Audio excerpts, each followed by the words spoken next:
Hi guys, welcome back to my channel. My name is Christian. I am a spiritual mentor. All of my content here is about healing you and helping you reach your highest self. If it's your first time seeing me, go ahead and like this video because I know you're going to like it already. Subscribe and turn on those post notifications so you never miss another upload. And if you already are subscribed, hey babies, welcome back. So today guys, we're going to be talking about releasing, and I'm going to be telling you guys 10 ways to release. When I talked about my full moon activities that I like to do for the full moon, you guys definitely wanted to see more about releasing. So here are going to be 10 ways that you can release. Some of these you probably are already familiar with. Some of these are definitely going to be new. So let's go ahead and get into it with our affirmation card. So this card says, as I say yes to life, life says yes to me. As I say yes to life, life says yes to me. The back of this card says, life mirrors my every thought. As I keep my thoughts positive, life brings to me only good experiences. Life mirrors my every thought. As I keep my thoughts positive, life brings to me only good experiences. So beautiful. Let's get right into this. Of course, you guys know you can book with me, shop with me, tap in with me by checking out the links down below in the description box. So let's get into 10 ways that you guys can release. We're going to just jump right into it and get started. So the first one I have down is releasing letters. Now this is a super common method of releasing. I'm sure most of you guys are familiar with this method, releasing letters. Essentially writing a letter to someone that you want to let go. So this could be an ex, this could be a member of your family, this could be an old friend. You can even write a letter to the younger version of you or a different part of you. You can write a letter to your shadow. This by no means that you are, like giving yourself amnesia or you're going to just be wiped clean from your experience with this person. You're definitely still going to have to heal any residual energies from that situation. But writing a letter to someone and burning it is basically, for me, like having a conversation with them, saying everything that you need to and getting the validation that you need to from that conversation so you can then move forward and take the lessons from the experience, heal yourself from it, and, really get the results that you want. I probably should have said this before I got started, but anytime we are releasing something, it is a journey of releasing. After that initial release, you're going to be thinking about it more, understanding it differently, having different ideas come in your head about it. So make sure that once you release, you don't release the same thing again, unless maybe 6 months or something has passed. Like, I know people who have already done 4 or 5 cord cuttings on somebody or 4 or 5 releasing rituals on somebody. And when you do that, you're actually strengthening the bond because you're sending the message out to the universe that this bond is so strong that you have to release 5 times when you don't have to release anything 5 times, or cord cut more than once. Like, you shouldn't have to ever cord cut more than once. You might need to release more than once. Like I said, if this is a deep wound for you, maybe 6 or 7 months down the line after you've gotten some clarity, you can do it again. But it's not like you're scrubbing your mind clean. The purpose of a release is really to help you take your energy back, take your power back, and start to heal. Get the clarity that you need. Let go of any heavy energies, any energies that are not conducive to your healing, the grief, the pain, the sorrow, the disappointment, the embarrassment, releasing all of that. Or even for some of us, just getting started with the process of really letting that go. But the release itself is going to be very, very powerful. It's going to give you a lot of clarity, and you'll definitely be able to, use those same methods of releasing in the future for different things that you have going on. But I definitely would not recommend releasing a bunch of things at once. And also really quick before we move forward, the difference between a releasing and a cord cutting. So when you're doing a cord cutting, it's because you have a soul tie with a person. You do a cord cutting on a person. So you are cutting a cord, so there needs to be a soul tie. And if there is not a soul tie, there is nothing to cord cut. So cord cuttings, you would do them on someone else. You can do releasing rituals for people. You can do releasing things for stress. You can do it for addiction. You can do it for trauma. It doesn't necessarily have to be a person. But cord cutting specifically are done for people. So those are the 2 different things. In one space, you're just releasing painful energy attached to a person, place, or thing. Energy that isn't conducive to your healing and to your moving forward, dealing with the person, place, or thing. And on a cord cutting standpoint, you are cutting a soul tie specifically with another person. So again, the first one is releasing letters. You can definitely use a releasing letter if you know down the line you want to do a cord cutting. A releasing letter, I think, would be the first step. So when you do that cord cutting, you don't have to do it again. You feel confident about it. You feel good about it. But a releasing ritual can definitely burn you out. That's something else that I want to mention too, before we keep going. I don't know why I didn't say, let me give y'all some tips before I get into it, but I obviously didn't write my notes that good. But you want to make sure that when you are releasing that you are in a space where you can rest after, maybe take a couple of hours to, meditate wind down, take a bath, you know, because releasing can definitely be very draining, especially if you're releasing something that was, you know, very, very traumatic for you, very painful for you. You can cry during releasing. Like, it can definitely take a lot out of you. So definitely be mindful of that. Make sure you're feeling strong, you're feeling confident, you're feeling ready to do the work when you sit down for that releasing. Even if you are still experiencing pain or sorrow, be confident that you're ready to do the work. Be confident that you're ready to let this go. If not, then I definitely would recommend necessarily releasing. Still spend some time in meditation, spend some time in journaling, spend some time in prayer before you sit down to actually release. Okay, so again, releasing letters, you write a letter to this person, express everything that you want to express to them, read it out loud 3 times, and then burn it. Typically at the end of my letters, I like to say, you know, I am releasing this person in love and light. I wish them well on their healing. I thank God for what this person was allowed to, you know, show me. But I am releasing them now. I am releasing their energy. I'm releasing any hold that their energy has on my energy. And I usually just try to, you know, finish off with that. So as I'm reading it, I'm saying what I've experienced in this relationship. How has it affected me? What things it's held me back from? What new issues or new insecurities it has birthed in me? You basically just want to talk about what you're releasing and why. And you want to be specific, because when you're reading it back to yourself, you're also affirming to yourself, I'm letting this go. I am so glad I am releasing. I'm thankful to be releasing, you know? So as you're doing that, you're reaffirming to yourself that you're letting this go. You're saying at the end that you're releasing this in love and light so you can move forward and do what you need to do. You're appreciative for the bond, but you're ready to move forward and do your own thing. So read that 3 times and then burn it. That's the first way to release a releasing letter. Second is releasing journaling. So this essentially is similar to the letter, but when you're doing a releasing journal entry, you're really just writing.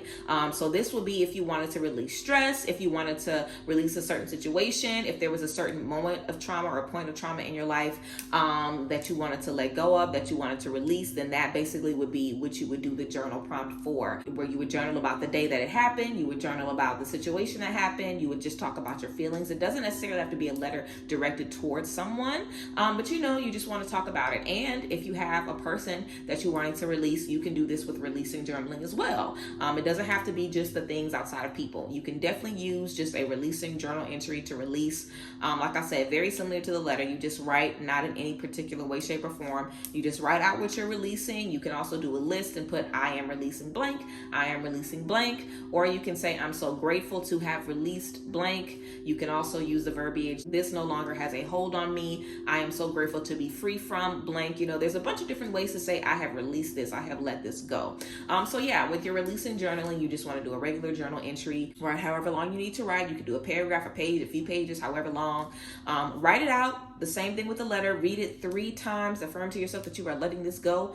Finish it off with, I am releasing this in love and light. I appreciate how I was able to grow from this situation, but this situation no longer has hold over my energy. This situation no longer has hold over me. I gained clarity from this situation. I release this situation. And then again, you read that 3 times and burn it when you are finished with it. That also brings us into our third way you can release: burying your letter, or also burying crystals for releasing. So you can take that letter or that releasing journal entry that you just did, and you can bury either one of those things.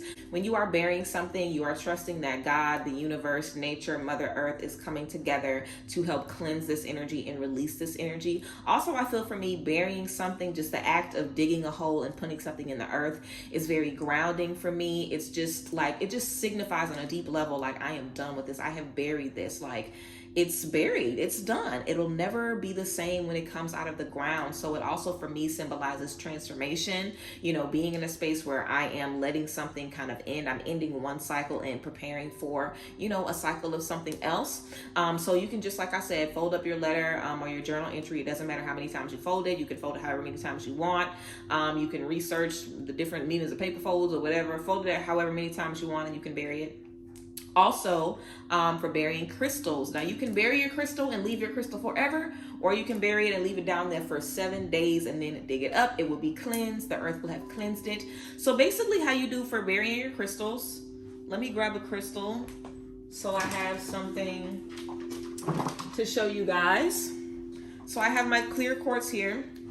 So basically what I would do if I wanted to release something with my crystal, I would hold my crystal in my hand like this.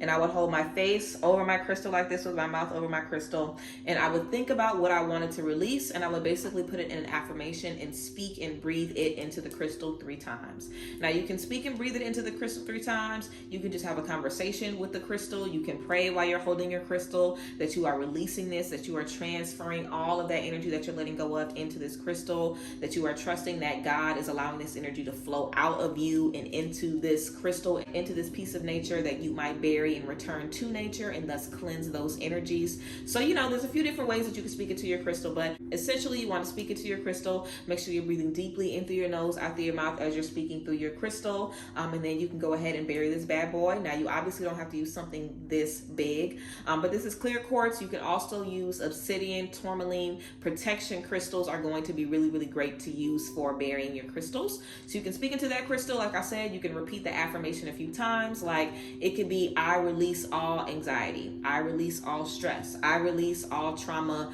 relating to my childhood. Like it could be whatever you want to say. You could speak it into there 3 times and then bury it, or you can, just say a prayer over the crystal.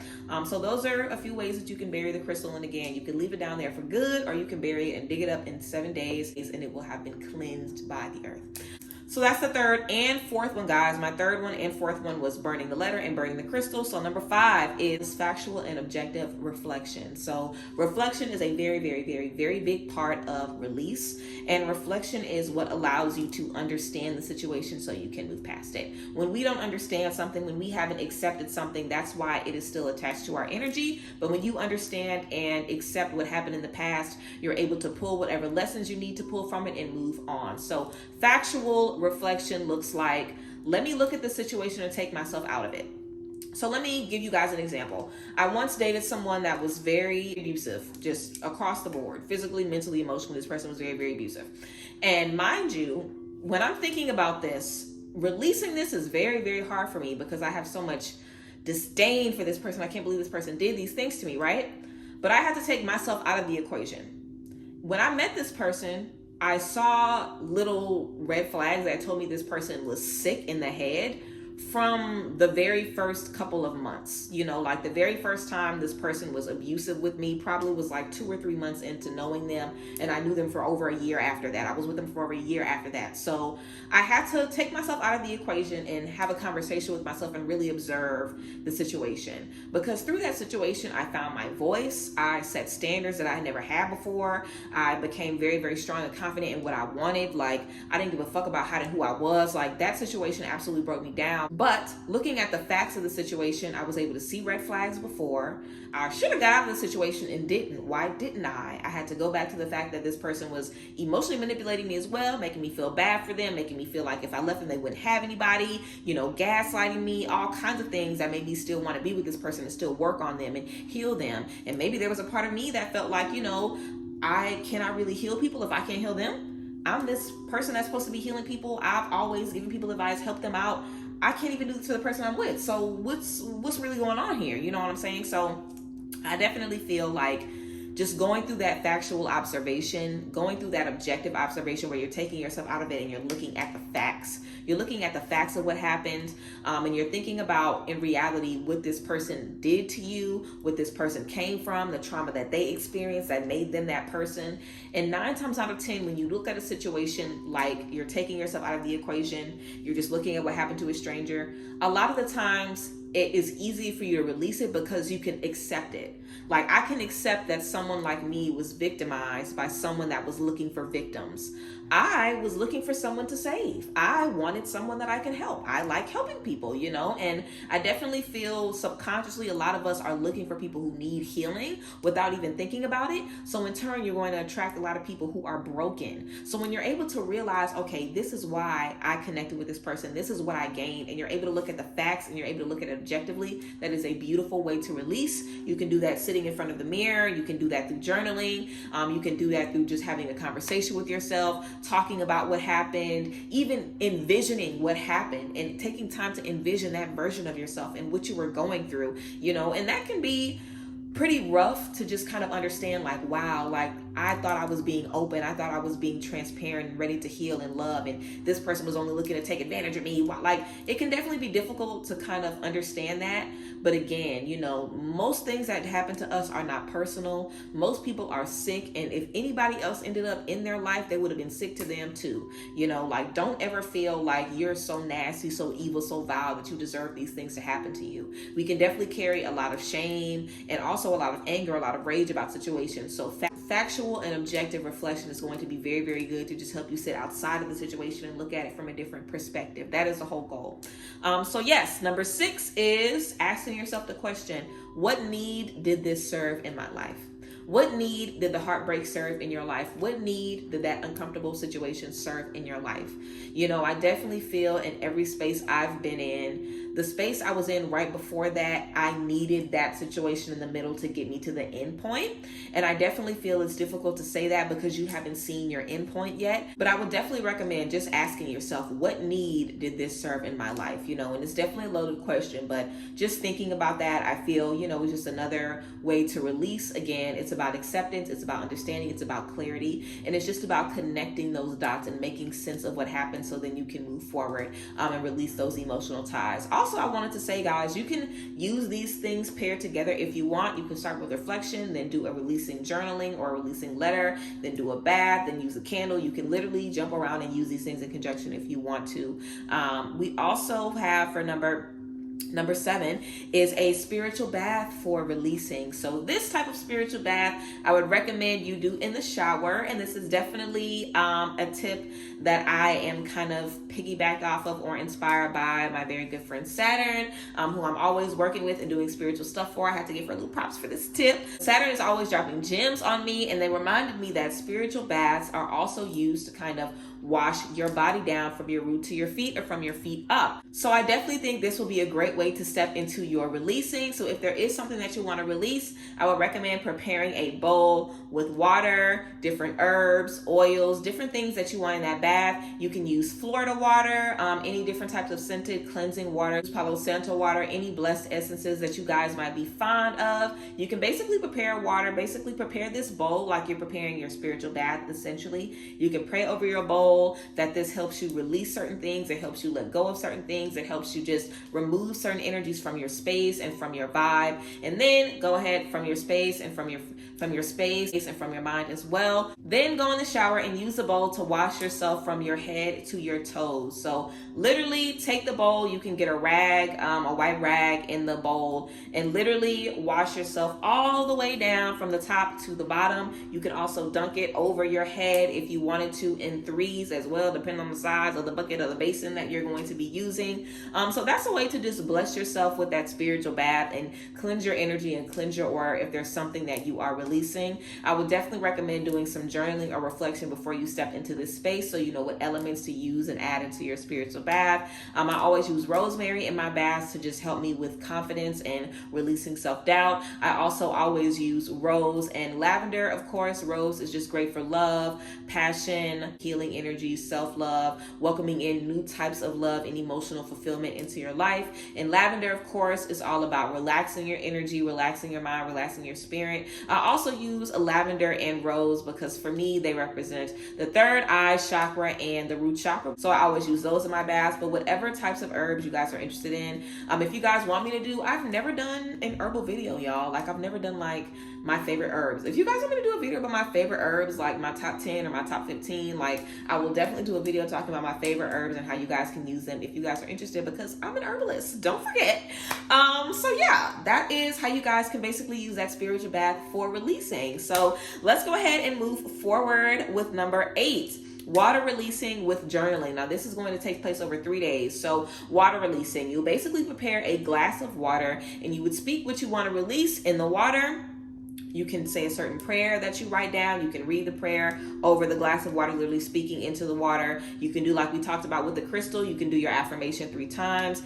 Speak whatever you're releasing into the water. Make sure you use the verbiage, I am releasing. I'm so grateful to be releasing. I have released. And then drink your water. After you drink your water, do some journaling, do some reflection, and do this exercise for 3 days. I think this is great to just bless your water and then consume it. I think this could be a great practice to use moving forward as you try to manifest and bring bring other things into your life. Speaking into your water is just like speaking into your food or speaking into yourself. It absolutely changes the chemistry and the vibration and the frequency of what you're going to be consuming. So speaking what you're going to be releasing into your water and drinking it, then followed by some journaling to just help you along that observation and that reflection, I think would be great. So you can do that over 3 days for releasing as well. Number 9 is a chakra assessment and crystal cleanse. So I will tell you guys to think about the 7 chakras.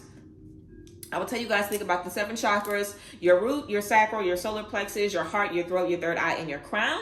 And be mindful of how these 7 chakras have been affected by whatever you've experienced. 9 times out of 10, the things we experience fire up something in every part of our chakra space. And if not all of your chakras, figure out the ones that have been affected the most. I have a full series of the chakras where I get into each chakra. So you guys can definitely check that out to see what's going on with the chakras in my playlist. But yeah, you guys can check that out and just see how your chakras have been affected. And then once you do that, you'll do a crystal cleanse. So you can use clear quartz, you can use amethyst, again, you can use obsidian, tourmaline, rose quartz, crystals for healing, crystals for release, crystals for protection. And I will tell you to have your affirmation or just have some things in your mind that you speak to yourself as you are moving up and down your body with your crystals. So you would want to lay flat on your back for this. You would want to have whatever crystal you're using. Now, this is a large crystal. You guys do not have to use a crystal this big, but you guys can have whatever crystal you have in your hand. You can lay flat on the ground, and whatever chakra point you feel that there is something there that needs to be released